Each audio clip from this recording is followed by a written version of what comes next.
มามาโคตรถ่ายบ่ได้ก็เลยได้ถ่ายเนาะมาทอดต้นนะเพิ่นเนาะ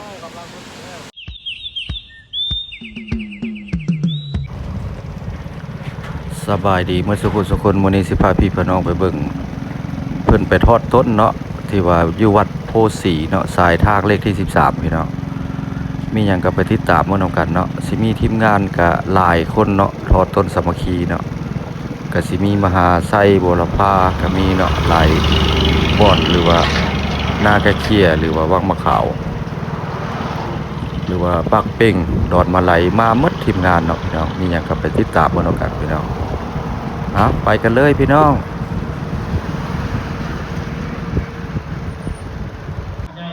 ใจเจ้าเป็นแป้งเองขน่อยอนุโมทนาสาธุอันพี่น้องเฮาเด้อที่อยู่ทางนี้เลยแม่บ่ให้แจ้งหน้าดีแล้วขน่อยสาธุผู้ใดอยู่ใกล้คลองตีคลองผู้ใดอยู่ใกล้กองตีกองตีละครั้งเด้อขน่อยอ่อนซ้อนดีอ่อนซ้อนหัวอ่อนซ้อนสวนอ่อนซ้อนให้อ่อนซ้อนใจมูเจ้าไล่เข้าสู่วัดวาอนุโมทนาสาธุเด้อให้คำไม่คูณใน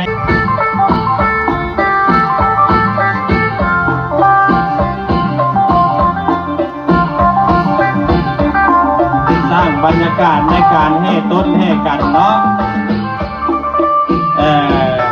ขอบใจนางลำ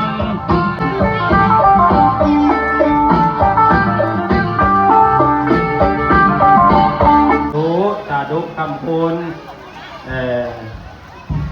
เป็นยังไงบรรยากาศกันบุษันกับโบเลี้ยวเนาะเอาแป้งน้ำแดงนางลำเฮาหากกระสู้ออกเปี้ยงดีพ่อแม่ครูบาอาจารย์มาพอดีพระอาจารย์คำบังโดยขน่อยคนพระราชาวรบรรณาไหว50,000 กีบก็ได้อนุโมทนามาทอดต้นบ้านดงโพสีเมื่อตะแก่กระหม่อมฝนพอดีตกค่ำพี่น้องฝนตกนักใครจะให้เพิ่นให้แห่ต้นแล้วเนาะวันนี้กำลังอยู่ในเต็นท์อยู่พี่น้องคนไม่ออกกลุ่มญาติโยมที่ว่าอยู่ในเต็นท์เนาะพอเดี๋ยวนี้ฝนกำลังตกเนี่ย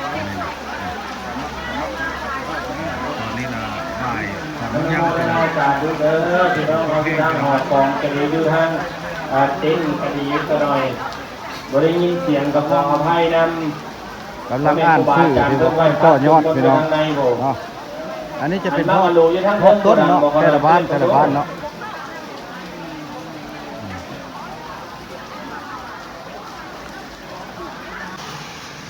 งานทอดต้นเนาะก็ถือว่าจบไปอันนี้อยู่หน้าวัดบ้านโพสีเนาะหรือว่าพ้นสิท่าเมืองตะแคกกระหม่อมพี่น้องอะไรวัดแคมทางเลยเพิ่นเปิดขึ้นเพิ่นเฮ็ดไม้เนาะวัดนี้ฝนตกพี่น้องโอ้ยตัวนี้กระทางขึ้นสายทางเลขที่13ขึ้นเวียงจันทน์นครหลวงเวียงจันทน์พี่น้องอันนี้กับป้ายวัดพี่น้องเฮานี่อ่านเอาเนี่ยบ้านใหม่โพสีเนาะเราเป็นกับเปียกม่อนยอดพี่น้องมากะเลยอดถ่ายบ่ได้ก็เลยได้ถ่ายมาอดถ่ายบ่ได้ก็เลยได้ถ่ายเนาะมาทอดต้นนะเพิ่นพี่น้องฝนตกเนาะพายุลูกไม้เข้ามาพี่น้องปกติเราเป้าแปลงว่าสิไปถ่ายอยู่แค่กองให้พี่น้องเพิ่นเนาะมีแต่งานทอดต้นก็จบลงไปมีแต่สิได้ออกเมื่อแหละพี่น้องไงเนาะ